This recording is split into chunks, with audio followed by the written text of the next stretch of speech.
Assalamualaikum warahmatullahi wabarakatuh. Saya Rival Saiful Hidayat dari kelas 7C ingin memberitahu siklus air. Siklus air atau siklus hidrologi adalah sirkulasi air yang tidak pernah berhenti dari atmosfer ke bumi dan kembali ke atmosfer melalui kondensasi, presipitasi, evaporasi, dan transpirasi. Pemanasan air laut oleh sinar matahari merupakan kunci proses siklus hidrologi tersebut dapat berjalan secara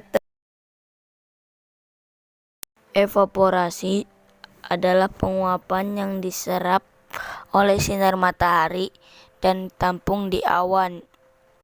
Transpirasi adalah proses pengeluaran air dari tanaman melewati lubang kecil di daun yang dikenal sebagai stomata.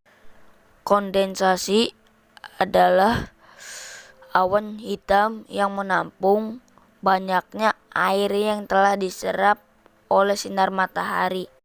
Presipitasi adalah salah satu komponen utama dalam siklus air dan merupakan sumber utama air tawar di planet ini.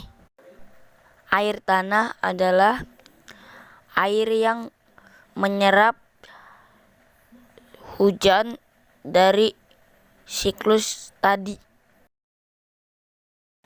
Siklus pendek adalah air laut yang menguap melalui proses kondensasi berubah menjadi butir-butir air yang halus atau awan, dan selanjutnya hujan langsung jatuh ke laut. Siklus air sedang.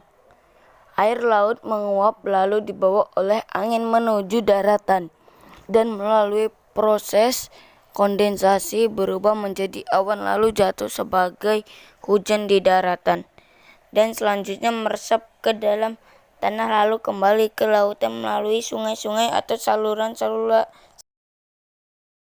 Siklus air panjang diawali air laut yang menguap. Uap air mengalami kondensasi hingga menjadi awan. Awan dibawa oleh angin ke tempat yang lebih tinggi di daratan. Selanjutnya, awan tersebut bergabung dengan uap air lain yang berasal dari penguapan air di permukaan seperti dari danau, sungai, dan hasil transpirasi tumbuhan.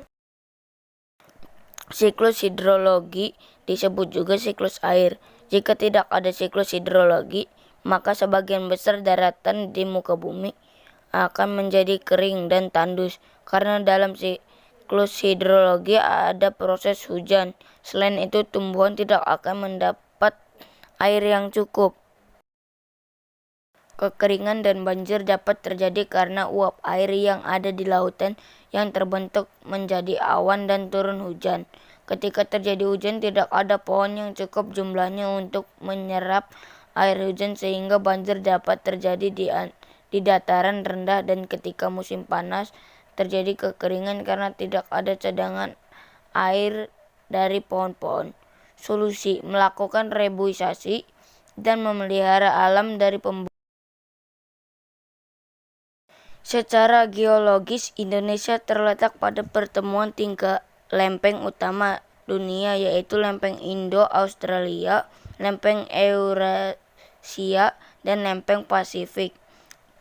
Negara yang kita huni ini mendapat julukan Ring of Fire atau lingkaran api Pasifik.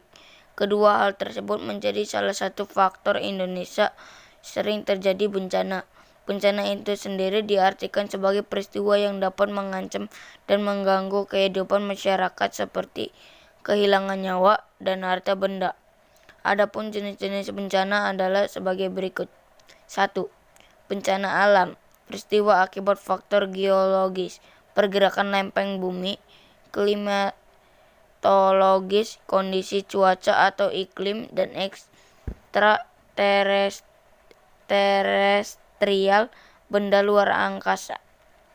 2. Bencana non-alam. Peristiwa akibat dari wabah penyakit, gagal teknologi, epidemi, dan gagal modernisasi. Bencana sosial. Peristiwa akibat konflik antara masyarakat terorisme, dan lain-lain.